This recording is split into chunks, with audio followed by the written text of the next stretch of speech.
నమస్కారం, మీరు చూస్తున్నది TG24 టీవీ. నేను సుమలత. ముందుగా బులెటిన్ లోని ముఖ్యాంశాలు. సూర్యాపేటలో ఘోర రోడ్డు ప్రమాదం.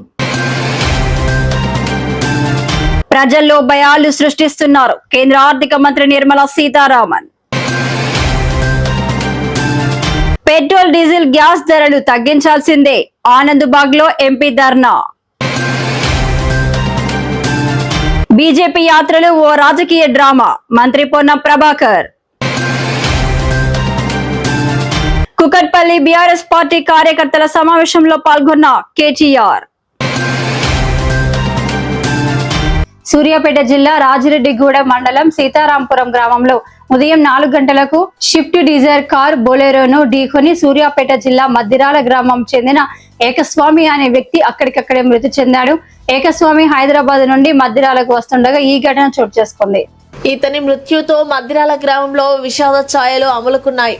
ఇతనికి భార్య, 2 పిల్లలు ఉన్నారు. ఈ ఘటనపై అర్వాపల్లి పోలీస్ స్టేషన్ లో కేసు నమోదు చేసి ఎస్ఐ దర్యాప్తు కొనసాగిస్తున్నారు. ఈ ఘటన గల కారణాలు అతివేగము లేదా నిద్రమత్తువ అనేది దర్యాప్తులో తెలుస్తుంది.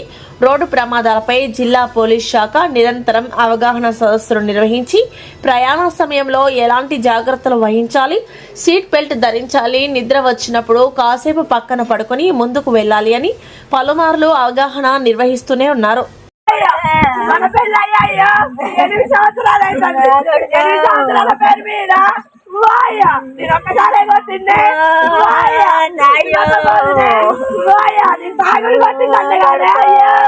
దేశం యుద్ధ పరిస్థితుల ప్రభావంతో ఆర్థికంగా పలు సవాళ్లను ఎదుర్కొంటున్న వేళ కొంతమంది ప్రజల్లో అనవసరమైన భయాలు సృష్టిస్తున్నారని కేంద్ర ఆర్థిక మంత్రి నిర్మలా సీతారామన్ తీవ్రంగా మండిపడ్డారు. ముంబైలో జరిగిన ఓ కార్యక్రమంలో మాట్లాడిన ఆమె పశ్చిమాసియా సంక్షోభం కారణంగా ఫ్యూయల్, ఫెర్టిలైజర్, ఫారెక్స్ అంశాలపై ప్రభుత్వం ప్రత్యేకంగా దృష్టి సారించిందని తెలిపారు.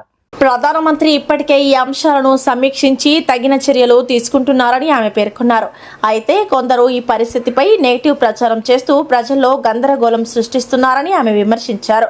ఇక పెట్రోల్, డీజిల్ పై ఎక్సైజ్ సుంకం తగ్గించడం వల్ల కేంద్ర ప్రభుత్వానికి సుమారు 1,00,000 కోట్ల రూపాయల ఆదాయం నష్టం వాటిల్లిందని నిర్మలా సీతారామన్ వెల్లడించారు. దేశ ఆర్థిక స్థిరత్వం కోసం ప్రభుత్వం అన్ని అవసరమైన చర్యలు తీసుకుంటుందని ఆమె స్పష్టం చేశారు. The West Asia crisis not only is a diplomatic or a geopolitical issue.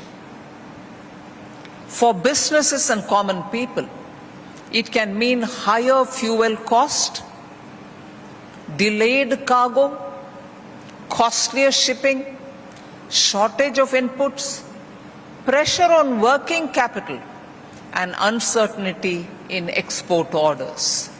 Just imagine all of them coming together because of that West Asia crisis.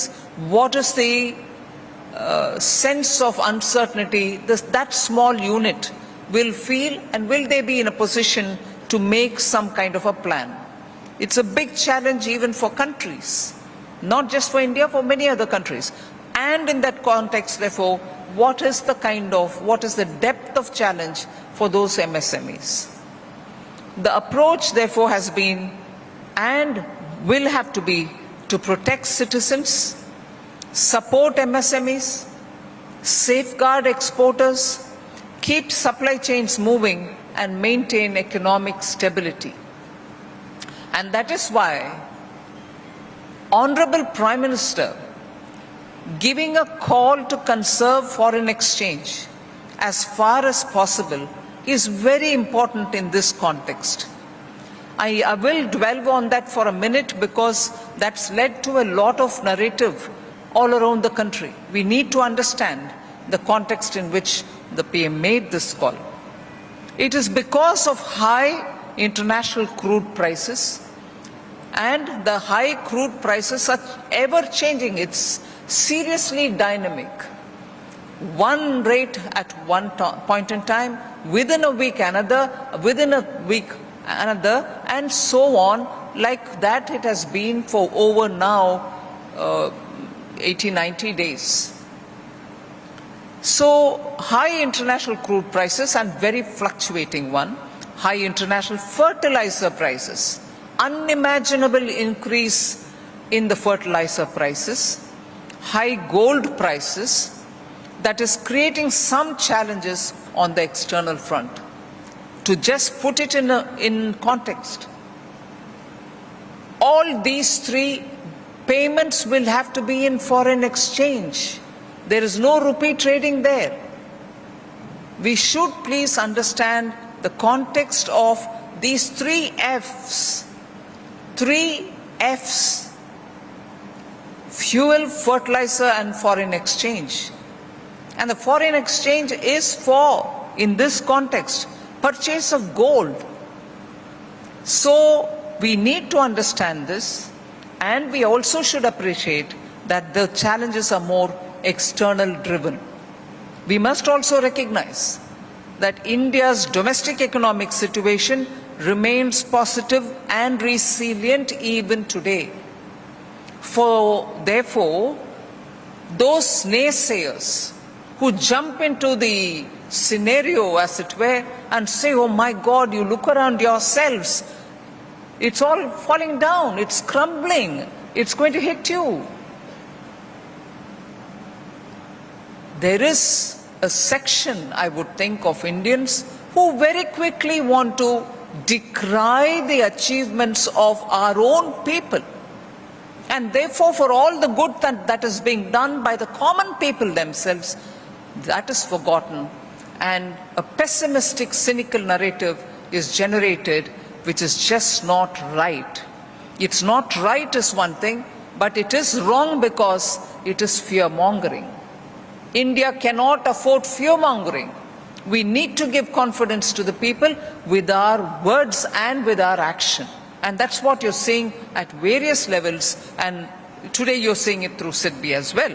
పేద మధ్య తరగతి ప్రజలకు భారంగా మారిన పెట్రోల్ డీజిల్ గ్యాస్ ధరలను వెంటనే తగ్గించాలని కాంగ్రెస్ రాజ్యసభ సభ్యులు అనిల్ కుమార్ యాదవ్ డిమాండ్ చేశారు. ఇంధన ధరల పెరుగుదలకు నిరసనగా మల్కాజ్గిరి ఆనంద్ బాగ్ అంబేద్కర్ చౌరస్తాలో కాంగ్రెస్ పార్టీ ఆధ్వర్యంలో భారీ ధర్నా నిర్వహించారు. మల్కాజ్గిరి ఆనంద్ బాగ్ అంబేద్కర్ చౌరస్తా వద్ద జరిగిన ఈ ఆందోళనలో పెద్ద సంఖ్యలో కాంగ్రెస్ శ్రేణులు పాల్గొని ప్రభుత్వ విధానాలపై నిరసన వ్యక్తం చేశారు. ఈ కార్యక్రమంలో మాజీ ఎమ్మెల్యే మైనంపల్లి హనుమంతరావు, అలాగే నాయకులు సమీర్ కుషాల్ తదితరులు పాల్గొన్నారు. ఇంధన ధరలు తగ్గించకపోతే ఆందోళనను మరింత తీవ్రతరం చేస్తామని కాంగ్రెస్ నాయకులు హెచ్చరించారు. ప్రజల జీవితాలను ప్రభావితం చేస్తున్న ధరల పెరుగుదలపై ప్రభుత్వం వెంటనే స్పందించాలని వారు కోరారు. పెట్రోల్ డీజిల్ ధరలు వెంటనే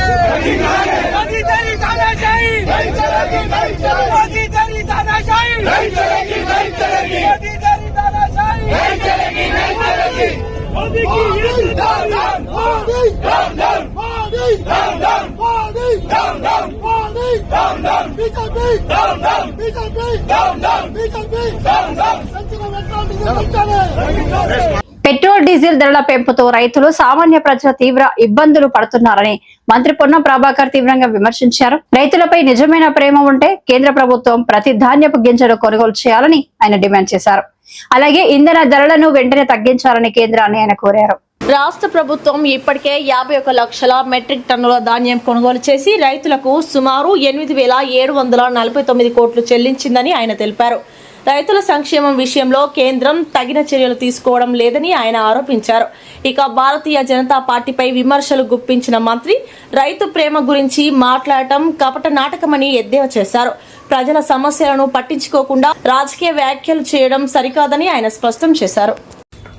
పెంచిన పెట్రోల్ ధరలు 10 రోజుల్లో 4 సార్లు పెంచి ప్రజల దృష్టి మరల్చడానికి రైతుల పేరు మీద యాత్ర చేస్తా ఉన్నారు బీజేపీ పార్టీ. నేను అడుగుతాను స్పష్టంగా, బీజేపీ ధాన్యం కొనుగోలుకు సంబంధించి కేంద్రం బాధ్యత అని చెప్తున్న మీరు తెలంగాణ రాష్ట్రంలో పండుతున్న ధాన్యం ఎంత, మీరు ఇస్తున్న లెవీ గాని బాయిల్డ్ రైస్ ఇస్తున్న కోటా ఎంత, అదేవిధంగా ధాన్యానికి సంబంధించిన విషయం లోపల పూర్తిగా తెలంగాణ బాధ్యత తీసుకొని రైతులకు సంబంధించినటువంటి క్వాంటిటీ కేంద్రం కేటాయించిన దానికంటే ఎక్కువ కూడా కొత్త కొనుగోలు చేస్తున్న సందర్భంలో ప్రక్రియ ఇంత సజావుగా సాగుతుంది. అక్కడో ఇక్కడో కొంత లారీలు మీరు పెంచినటువంటి డీజిల్ వల్ల ఇబ్బందులు ఏర్పడుతున్న పరిస్థితుల దృష్ట్యా దాన్ని కూడా రాజకీయం చేసే ప్రయత్నం చేస్తున్నారు. ముందుగా పెంచిన పెట్రోల్ డీజిల్ ధరలు తగ్గించి తెలంగాణలో తిరిగే ప్రయత్నం చేయండి. అదేవిధంగా ఈరోజు ధాన్యం కొనుగోలుకు సంబంధించి తెలంగాణ ప్రభుత్వానికి కేంద్రం నుంచి రావాల్సిన అన్ని రకాల సహాయ సహకారాలు అందించే ప్రయత్నం చేయండి. మీరు రైతు వ్యతిరేక ప్రభుత్వం, రైతులకు 60 సంవత్సరాలకి పెన్షన్ ఇస్తాన్నారు, రైతులకు సంబంధించి అన్ని రకాలుగా సహకారం చేస్తానని ఒక్క మాట కూడా అమలు చేయకుండా ఈరోజు రైతు వ్యతిరేక ప్రభుత్వంగా కేంద్ర ప్రభుత్వం నడుస్తోంది. తెలంగాణ ప్రభుత్వం రైతులకు పూర్తిగా అండగా ఉంటూ అన్ని రకాల సహాయ సహకారాలు అందించే ఈ సందర్భంలో ముసలి కన్నీరు కాలుస్తూ రైతుల పేరు మీద రైతు యాత్రలు చేపట్టడం బీజేపీకి సిగ్గుచేటు. తప్పకుండా మేము మరి కాంగ్రెస్ పార్టీ తరఫున రైతులకు అండగా ఉంటాం, రైతులకు సపోర్ట్ గా ఉన్నాం. భారతీయ జనతా పార్టీ పెట్రోల్ పెంపు ధరల దృష్టి మరల్చడానికి కొరకు మాత్రమే చేస్తోంది, రైతుల మీద ప్రేమతో కాదు.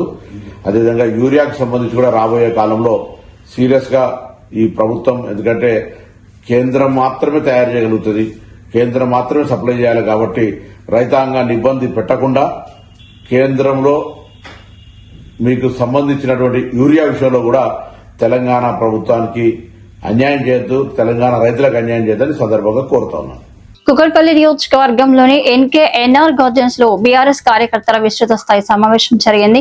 ఈ కార్యక్రమంలో BRS working president KTR, MLA Madhavaram Krishna Rao పాల్గొని కాంగ్రెస్ ప్రభుత్వ వైఫల్యాలను ఎండగట్టారు. గత బీఆర్ఎస్ ప్రభుత్వంలో కుకట్పల్లిలో ఫ్లైఓవర్లు, అండర్ పాస్లు, వాటర్ ట్యాంకులు, పార్కులు, డ్రైనేజ్ వ్యవస్థ వంటి వేల కోట్ల అభివృద్ధి పనులు చేశామని మాధవరం కృష్ణారావు తెలిపారు. ప్రస్తుతం కాంగ్రెస్ ప్రభుత్వం ఒక్క అభివృద్ధి పని కూడా ముందుకు తీసుకెళ్లలేదని విమర్శించారు. అనంతరం కేటీఆర్ మాట్లాడుతూ ఎస్ఐఆర్ ఓట్ల తొలగింపు ప్రక్రియలో జరుగుతున్న అవకతవకలపై ప్రజలకు పవర్ పాయింట్ ప్రజెంటేషన్ ద్వారా అవగాహన కల్పించారు. ఓటు హక్కు ప్రాముఖ్యతను వివరించిన ఆయన ప్రజల్లో ఉండి కష్టపడే కార్యకర్తలకు పార్టీ ఎల్లప్పుడూ అండగా ఉంటుందని చెప్పారు. భవిష్యత్తులో బీఆర్ఎస్ మళ్లీ అధికారంలోకి వస్తుందని, 24 గంటల విద్యుత్తో పాటు 24 గంటల మంచినీటి సరఫరా కూడా అందిస్తామని కేటీఆర్ హామీ ఇచ్చారు. ఒక కార్యక్రమం తీసుకొని వచ్చింది, స్పెషల్ ఇంటెన్సివ్ రివిజన్, అంటే మన ఓట్లకు సంబంధించిన కార్యక్రమం. ఆ ప్రజెంటేషన్ పెట్టాల్సిందిగా తమ్ముళ్ళు ఎక్కడున్నారో వాళ్ళు కంప్యూటర్ దృష్టిలో ఆ ప్రజెంటేషన్ పెట్టాల్సిందిగా నేను కోరుతా ఉన్నాను. మీకు ఆ ప్రజెంటేషన్ ఇవ్వడానికి, అట్లాగే మీ అందరికీ ఈ హ్యాండ్ బుక్ కూడా వచ్చిందా? రాలేదా? ఇవ్వలేదా? ఇంకా ఒక 2000 పుస్తకాలు ఎక్కడున్నాయి? చేయాల్సి ఉంటుంది ఎస్ఐఆర్ కార్యక్రమంలో అని చెప్పి మీకోసం ఒక ప్రజెంటేషన్, ఆ ప్రజెంటేషన్ తర్వాత మీకు ఇది ప్రత్యేకంగా ఒక హ్యాండ్ బుక్ కూడా మీకోసం తయారు చేయడం జరిగింది, మీకు ఇవ్వడం కూడా జరుగుతుంది. ఒక్కసారి అన్ని పిడికిలు లేవాలి దయచేసి.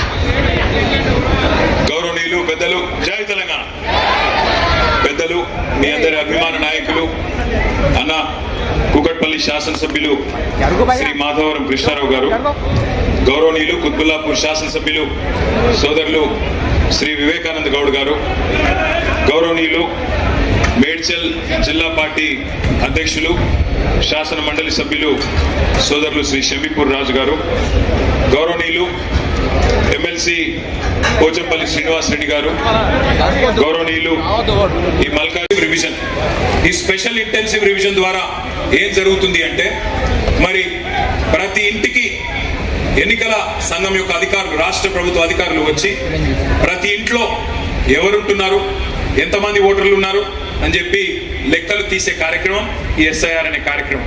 ఒక రకమైన వడపోత కార్యక్రమం ఎస్ఐఆర్ కార్యక్రమం. ఎవరు చేస్తారు దీన్ని? ఎవరు చేస్తారు అంటే బూత్ లెవెల్ ఆఫీసర్స్ అని ఉంటారు, బిఎల్ఓస్, అంగన్వాడీ టీచర్లు, మెప్మా రిసోర్స్ పర్సన్లు, వాళ్ళే మీకు తెలిసిన వాళ్ళే ఉంటారు, కొత్త వాళ్ళే మీ ఆకాశంలోకి వెళ్ళి రారు. అంటే ఏంది అసలు ఈ ప్రక్రియ ఏంటిది, ఎన్నిసార్లు జరిగింది? ఎస్ఐఆర్ ఏమి మొదటిసారి జరగడం లేదు భారతదేశంలో. ఎస్ఐఆర్ అనేది స్పెషల్ ఇంటెన్సివ్ రివిజన్ ఇదివరకు 13 సార్లు జరిగింది భారతదేశంలో స్వాతంత్రం వచ్చిన తర్వాత, ఇది 14వసారి. చివరిసారి ఎప్పుడు జరిగింది అంటే మనకు ఉమ్మడి ఆంధ్రప్రదేశ్ ఉన్నప్పుడు 2002వ సంవత్సరంలో ఆనాడు ఎస్ఐఆర్ అనే కార్యక్రమం జరిగింది. మరి ఎస్ఐఆర్ లో ఏం చేస్తారు అంటే, చివరిసారి ఎప్పుడైతే ఎస్ఐఆర్ జరిగిందో 2002లో ఆ 2002 ఓటర్ లిస్టు తీసుకుంటారు. అట్లాగే కొత్త ఓటర్ లిస్ట్ అంటే మొన్న 2025 ఏదైతే ఎన్నిక లేటెస్ట్ ఓటర్ లిస్ట్ ఉంటుందో ఆ 2 తీసుకొని పక్కన పెట్టుకొని అధికారులు పోల్చి చూసుకుంటారు. ఉదాహరణకి 2002లో మీ ఇంట్లో ఒక అమ్మాయో అబ్బాయో ఆ రోజుకి పుట్టి లేదు, ఆ రోజు ఇంకా అప్పటికి పుట్టనే లేదు, ఎందుకంటే అప్పుడు పుడితే ఇప్పుడు 24 ఏళ్ళకి వచ్చింటారు. అలా ఆ రోజు పేరు ఉండకపోవచ్చు, మరి ఈ రోజు పేరు ఉంటుంది. కాబట్టి 2 పోల్చుకొని చూసుకొని ఫ్యామిలీ మ్యాపింగ్ ద్వారా మరి కొత్తగా వారిని కూడా యాడ్ చేస్తారు. అట్లాగే మీ ఇంట్లో పెళ్ళైతే కొత్త కోడలు వచ్చింది, ఆ కొత్త కోడల పేరు ఆనాడు 2002లో వేరే చోట ఉంటుంది, వాళ్ళ తల్లిగారు ఇంట్లో ఉంటుంది, ఇప్పుడు మీ ఇంట్లోకి వచ్చి ఉంటుంది, కాబట్టి ఆ పేరు కూడా యాడ్ చేస్తారు. ఇది అల్టిమేట్ దొంగల బాబు చిన్న దొంగతనాలు చేస్తారు. ఈయన మామూలు దొంగ కాదు, దండుపాలెం బ్యాచ్ కు నాయకుడు. నాయకుడు. కాబట్టి ఆయన ఆ జేబులో కత్తెర పెట్టుకొని ఎక్కడ మనం కట్టిన ఫ్లైఓవర్ ఉంటే అక్కడ పోయి రిబ్బన్ కట్ చేస్తాడు.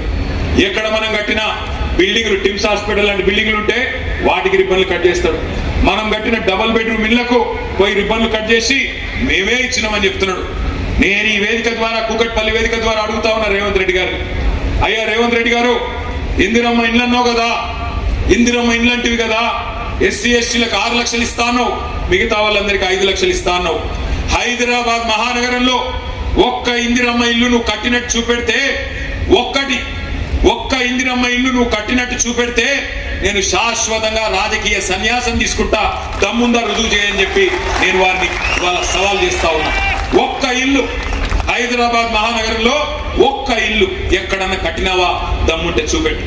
ఉన్న ఇల్లు కూలగొట్టడం తప్ప కొత్త ఇల్లు కట్టే తెలివి లేదు. కానీ చెప్పుకుంటాడు నేను గుంపు మేస్త్రిని అని. గుంపు మేస్త్రి అంటే కడతాడా కూలగొడతాడా మన గెలవక అడుగుతా. గుంపు మేస్త్రి అంటే కట్టాలా. వీడెక్కడి గుంపు మేస్త్రి? ఉన్న ఇల్లు వాళ్ళ ఓట్లు తీసేస్తారు. నెంబర్ 1. ఎవరైనా చనిపోతే వాళ్ళ ఓట్లు తొలగించడం జరుగుతుంది. రెండవది, కొత్త ఓట్లు ఏమైనా రాయించాల్సి ఉంటే 18 ఏళ్ళు నిండింటే వాళ్ళ ఓట్లు రాస్తారు. మూడవది, ఎవరైనా కూకట్పల్లి నుంచి వేరే కాడికి మైగ్రేట్ అయిపోయినారనుకో, చదువు కోసమో ఇంకో దానికోసమో కూకట్పల్లి నుంచి ఎల్బీ నగర్ పోయినారనుకో, వాళ్ళ ఓటు ఇక్కడ నుంచి అక్కడికి ట్రాన్స్ఫర్ అవుతుంది. అట్లాగే ఎవరైనా ఎల్బీ నగర్కి వెళ్ళి కూకట్పల్లికి వచ్చినారనుకో, వాళ్ళ ఓటు ఇక్కడ రిజిస్టర్ అవుతుంది. అంటే 4 రకాలు. ఒకటి, చనిపోయిన వాళ్ళ ఓటు తీసేయడం. రెండవది, మీకు కొత్తగా 18 ఏళ్ళు నిండితే వాళ్ళ ఓటు రాయించడం. మూడవది, ఇక్కడ నుంచి ఎవరైనా ఓటు ఇంకొకడికి పోతే ఇక్కడ తొలగించి అక్కడ రాయించుకోవడం. నాలుగవది, ఎవరైనా కొత్తగా ఓటు ఇక్కడికి వస్తే వారి ఓటు ఇక్కడ రాయించి ఒరిజినల్ గా ఎక్కడైతే ఉన్నారో దాన్ని తొలగించడం. అయితే ఇందులో ఒక చాలా ఇంపార్టెంట్ పాయింట్ మీకు ఇక్కడ ఎక్స్ప్లెయిన్ చేయాలి. ప్రతి ఒక్కరు కూడా ఒక ఎన్యూమరేషన్ ఫారం నింపాల్సి ఉంటుంది. గతంలో ఓటు ఉండొచ్చు. కృష్ణారావు గారు ఉన్నారు. కృష్ణారావు గారు వాళ్ళ ఇంట్లో వాళ్ళ శ్రీమతి, వాళ్ళ కొడుకు, వాళ్ళందరికీ ఒక ఫామ్ వాళ్ళే నింపుతారు. బిఎల్ఓస్ వచ్చి మనకు చూపెడతారు. అన్న ఇది మీరేనా, మీ అబ్బాయేనా అని అడుగుతారు. అవును అని చెప్పాలా, టిక్ చేస్తారు, ఒక ఫోటో తీసుకుంటారు, వెళ్ళిపోతారు. దీని ఎన్యూమరేషన్ ఫామ్ అని అంటారు. ఇక్కడ నెక్స్ట్ స్లైడ్. మొత్తం తెలంగాణలో ఇది చాలా ఇంపార్టెంట్ స్లైడ్, దయచేసి మీరు చూడాలి. ఈ రోజు ఈ నిమిషానికి 3.39 కోట్ల ఓట్లు ఉన్నాయి తెలంగాణలో అని ఎలక్షన్ కమిషన్ వెబ్సైట్ చెప్తా ఉన్నది. మొత్తం పోలింగ్ బూత్లు ఎన్ని ఉన్నాయంటే 35,985 మొత్తం రాష్ట్రంలో. ఓట్లు 3.39 కోట్లు. అట్లాగే పోలింగ్ బూతులు దగ్గర 36,000 పోలింగ్ బూతులు ఉన్నాయి. ఇందులో ఇప్పుడు జరుగుతున్నది ఏంటి అంటే ఆఫీసులలో ఎవరైతే బిఎల్ఓస్ ఉన్నారో వాళ్ళ ట్రైనింగ్ కార్యక్రమం నడుస్తున్నది. వాళ్ళు ఫ్యామిలీ మ్యాపింగ్ చేస్తా ఉన్నారు. మీ ఇంట్లో 2002 లిస్టు, 2025 లిస్టు పట్టుకొని ఫ్యామిలీ మ్యాపింగ్ కార్యక్రమం ఇప్పుడు వాళ్ళ ఆఫీసులలో జరుగుతూ ఉంది. కానీ ఫీల్డ్ వెరిఫికేషన్ మీ ఇంటింటికి వచ్చే కార్యక్రమం ఎప్పుడు చాలు అవుతుందంటే జూన్ 25 నుంచి చాలు అవుతుంది. జూన్ 25 నుంచి జూలై 24 దాకా ఇంటింటికి వచ్చే కార్యక్రమం, అధికారులు ఆ కార్యక్రమం జరుగుతుంది. ఇక్కడనే మరి మన పార్టీ తరఫున కూడా బూత్ లెవెల్ ఏజెంట్లను మనం అపాయింట్ చేసుకున్నాం. ఆ బూత్ లెవెల్ ఏజెంట్ల కార్యక్రమం, బూత్ లెవెల్ ఎవరైతే ఏజెంట్స్ ఉన్నారో వారు కార్యక్రమం ఏంటి, వాళ్ళ పాత్ర ఏంటో నేను మళ్ళీ చెప్తాను. జూన్ 25 చాలు అయి జూలై 24 దాకా ఈ కార్యక్రమం కొనసాగుతుంది. జూలై 24 నుంచి మీరు అభ్యంతరాలు చెప్పాల్సింది మరి 30 ఆగస్టు దాకా మీరు అభ్యంతరాలు చెప్పొచ్చు, అభ్యంతరాలు సమర్పించవచ్చు 30 ఆగస్టు దాకా. అంటే ఒక నెల రోజుల పాటు మీరు అబ్జెక్షన్ చెప్పొచ్చు. సార్ ఇది మీరు తప్పు చెప్పారు. అక్కడ ముసాయిదా 31 జూలై నాడు డ్రాఫ్ట్ ఓటర్ లిస్ట్ పబ్లిష్ చేస్తారు. ఏ డివిజన్ లో ఎన్నున్నాయి ఓట్లు, ఎంతమందిని లెక్కించినాము. 24th జూలై అయిపోయినాక, మొత్తం ఫీల్డ్ ఇన్స్పెక్షన్ అయిపోయినాక వారం రోజుల్లో ఒక లిస్టు వాళ్ళు పబ్లిష్ చేస్తారు.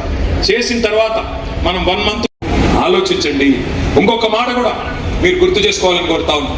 హైదరాబాద్ లో ఎట్లా రియల్ ఎస్టేట్ పెరిగింది, ఎట్లా ప్రజల సంపద పెరిగింది, మధ్య తరగతి ప్రజలది ఒక్కసారి గుర్తు తెచ్చుకోండి. ఒకవైపు 1,00,000 డబుల్ బెడ్రూమ్ ఇల్లు కట్టుకున్నాం కేసీఆర్ గారి నాయకత్వంలో.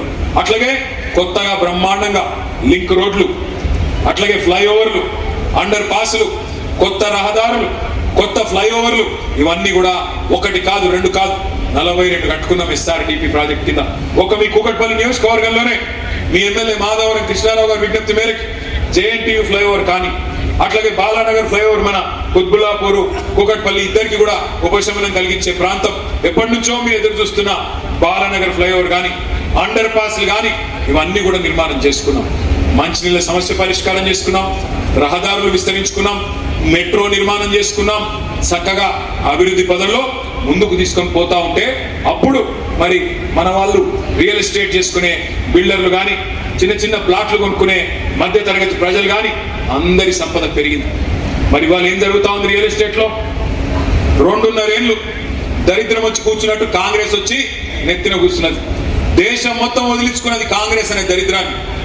దేశం మొత్తం ఏ రాష్ట్రంలో కాంగ్రెస్ ను దగ్గర తీసుకోవడానికి కూడా ఇష్టపడట్లేదు. పక్కనున్న ఆంధ్రప్రదేశ్ వాళ్ళు అయితే దాన్ని పాతి పెట్టినారు. కానీ మన రాష్ట్రంలో ఏమైందో ఏమో మన వాళ్ళకి.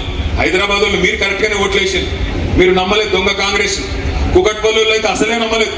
72,000 ఓట్ల మెజారిటీతో మీ ఎమ్మెల్యే గారికి 54% ఓట్లు ఇచ్చి రాష్ట్రంలోనే హైయెస్ట్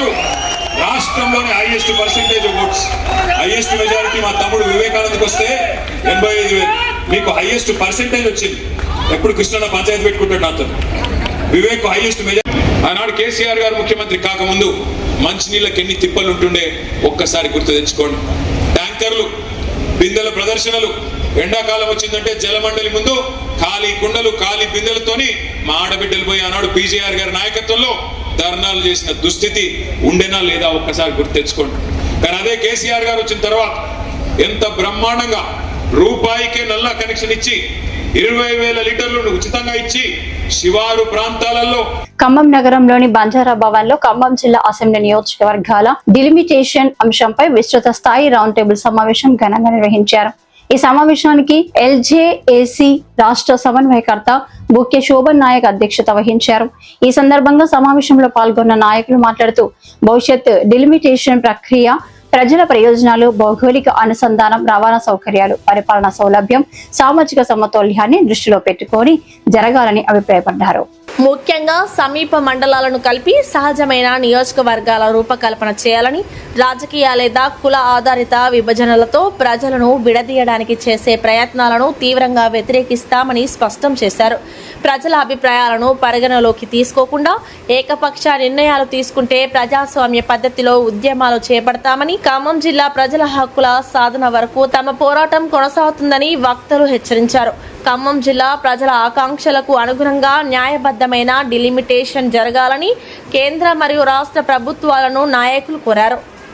ఈరోజు ఖమ్మంలోని బంజారా భవన్లో ఖమ్మం జిల్లా అసెంబ్లీ నియోజకవర్గాల డిలిమిటేషన్పై రౌండ్ టేబుల్ సమావేశాన్ని ఏర్పాటు చేయడం జరిగింది. ఈ సమావేశానికి అధ్యక్షతగా నేనున్నాను. Bukke Shobhan Nayak, Telangana Gor Banjara employees federation state president.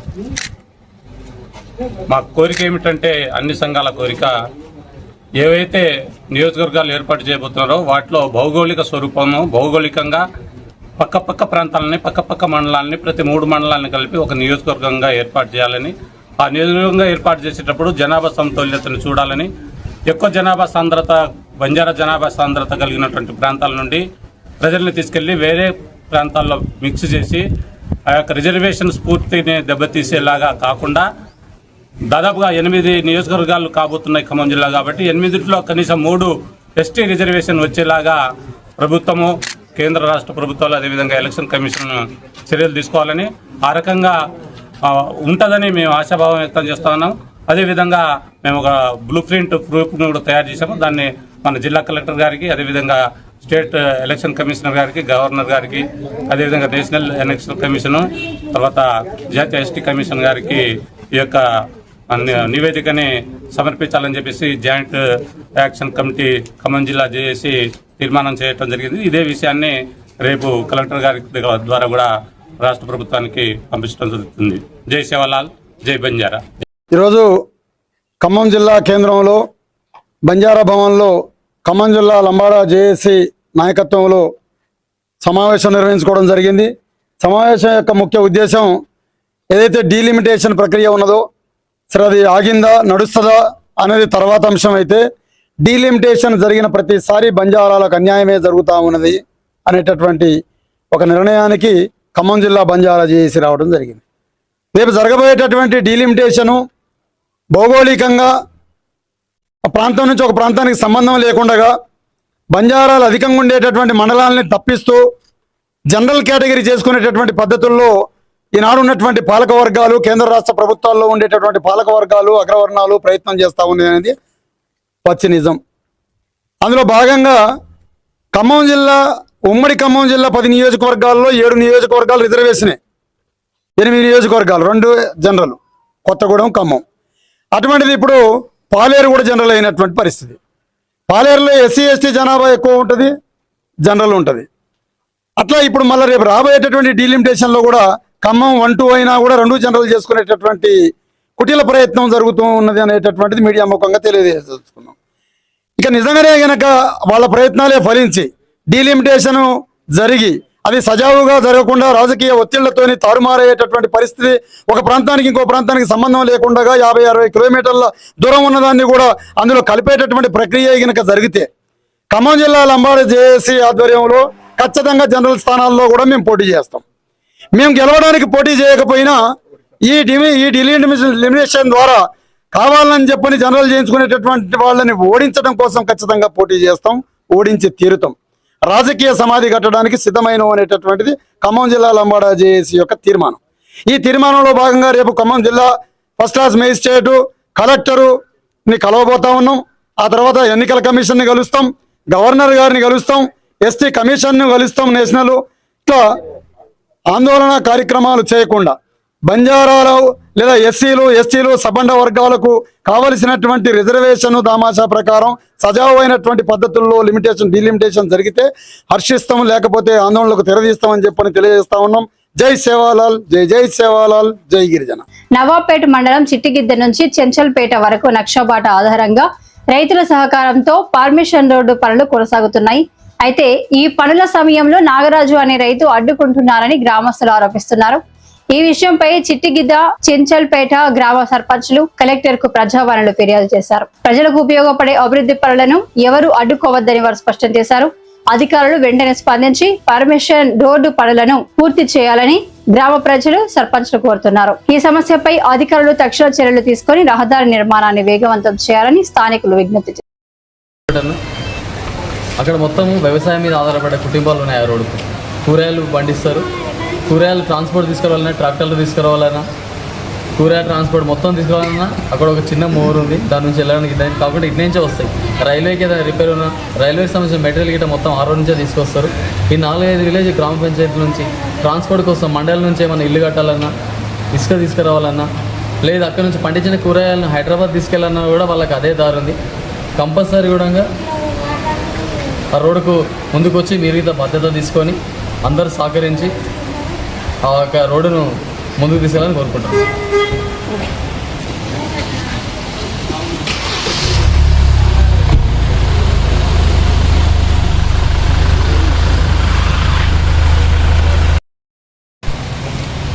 నమస్కారం అన్న.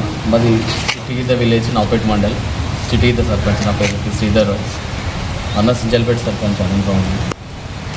ఏమైందంటే గత 100 సంవత్సరాల నుంచి చిట్టిగిద్ద విలేజ్ నుంచి చించల్పేట విలేజ్ వరకు, అక్కడ నుంచి అత్తపూర్ కానీ పాతూరు, తులసిమామిడి విలేజ్లోకి రోడ్డు ఉండే నక్షతో ఉంది.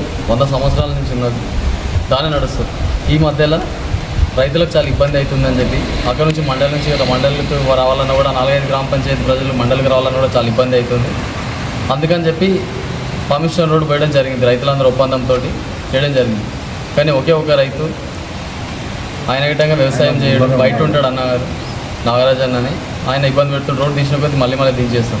ఆల్రెడీ ఎంఆర్ఓ పెట్టినాం, పెడితే ఎంఆర్ఓ నక్ష మ్యాప్ ఇచ్చిండు, నక్ష లేచి ఉన్నది, 10 ఫీట్ల రోడ్డు ఉందని చెప్పిండు. అవన్నీ కూడా ఆయనకు చూపించినాం.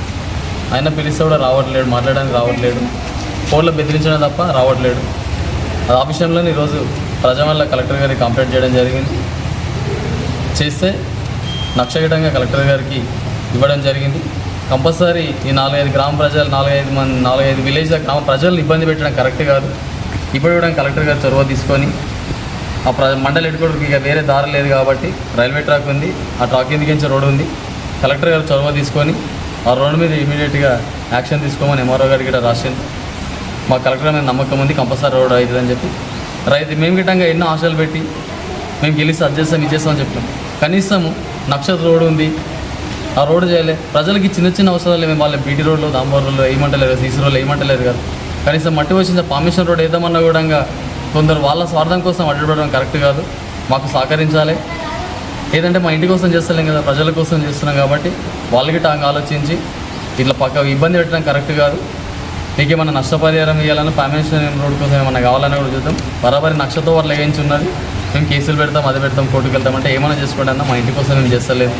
ఏం చేసినా భయపడేది లేదు. ప్రజల అవసరానికి కోసం మెజారిటీ పీపుల్స్ ఏది కోరుకున్నా కూడా చేయడానికి మేము సిద్ధంగా ఉన్నాం. ఎందుకంటే ఎన్నో కమిట్మెంట్లు ఇచ్చి మేము ఎలక్షన్లోకి రావడం జరిగింది కాబట్టి అవి బరాబర్ నెరవేరుస్తాం. వీళ్ళు ఎన్ని చెప్పినా ఏం చేసినా ఎక్కడ కంప్లైంట్ చేసినా కూడా ఇస్తాం. చట్టాన్ని మేము గౌరవిస్తాం. చట్టం ప్రకారం ఏం చేయాలో అది చేసుకుంటూ వెళ్తాం. కంపల్సరీ మేము చట్టాన్ని గౌరవిస్తాం కాబట్టి చట్టంతో వెళ్తాం కాబట్టి కలెక్టర్ కంప్లైంట్ చేయడం జరిగింది. త్వరలోనే గ్రామ ప్రజల విధంగా ఈ చించడిపేట కానీ అక్నాపురం కానీ అత్తపూర్ గ్రామ ప్రజల విధంగా నేను ఒకటి చెప్తున్నాను. కంపల్సరీ బరాబర్ అట్లా వేయించి బీటీ రోడ్ వేసే బాధ్యత కూడా మేము తీసుకుంటాం. మీడియా మిత్రులు మీరు గిట్ట సహకరించాలని, వాస్తవాలు ఏంటో తెలుసుకొని ఒకసారి మీరు గిట్టంగా వచ్చి విజిట్ చేయాలని కోరుకుంటూ సెలవు తీసుకుంటున్నాం. మరిన్ని తాజా అప్డేట్స్ కోసం TG24 టీవీని చూస్తూనే ఉండండి.